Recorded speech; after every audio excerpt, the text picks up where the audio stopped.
Gibby, I know you're not going to tell us word for word, but can you maybe give us the gist of the conversation you had with Drew in the 5th inning? Because it seemed like you wanted to give him the opportunity to kind of get out of that mess. Pretty important part of the game for him. Yeah, I'm not going to tell you what I said, but I thought it was for his year this year and where he's at, I thought it was huge that he gets over that hump. I think it's happened 3 times this year, and there's absolutely nothing physical.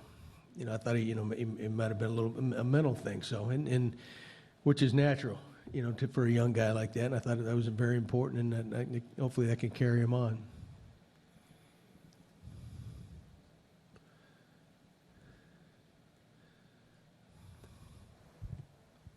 Gibby, we kind of talked a lot about Edwin going into the month of May, and it seems like he's kind of responded. What have you seen different from him over the last week and a half or so in terms of like his timing and how he's looked at the plate?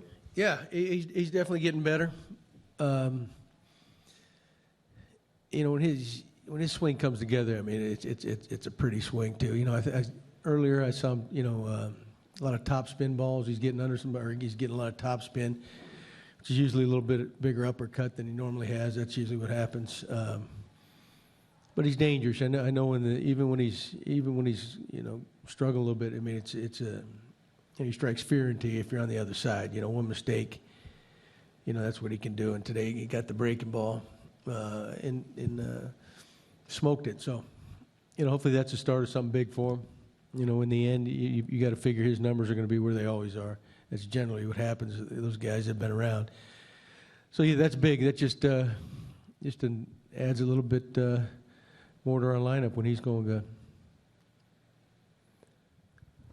Do you think he's been seeing the ball better over the last few days, too? I mean, especially that walk. I think in the first inning he laid off a couple of really tough pitches that he might have swung at, a few weeks ago. Oh, yeah, maybe. I do think early on in the season he was probably a little too aggressive. And, one thing that makes him stand out, he's a lot like Batista, is for guys that hit a lot of home runs and they're power hitters, they don't strike out much. That's what kind of separates them from, most power hitters. So, but they know that. But naturally what happens is when guys get off to a slow start, they try to force it. They try to swing their way out of it, and sometimes that can work against you, especially a guy like him. That's it's just the opposite, the reason he's had so much success. Gibby, even though Hutch pitched 5 innings, gave up 1 run, it didn't answer a lot of questions about going deeper into games, being more consistent and more pitch efficient. Is that still a concern for you moving forward? I thought the hurdle today was to get through that inning. I thought his stuff was very good today. For the most part, I thought he was sticking it pretty good. But once we hit that 5th inning, things started to roll a little bit like it has in the past, and so he was his day to day to get through that. But I do think too, through that tough stretch, he battles his confidence like any other young kid, and with a little success too. I think on any given night when he's on, he can go late into a game. He's proved that in the past, and some days when he's a little bit off, he's gonna throw a lot of pitches. So it's kind of whatever luck of the draw that night. So.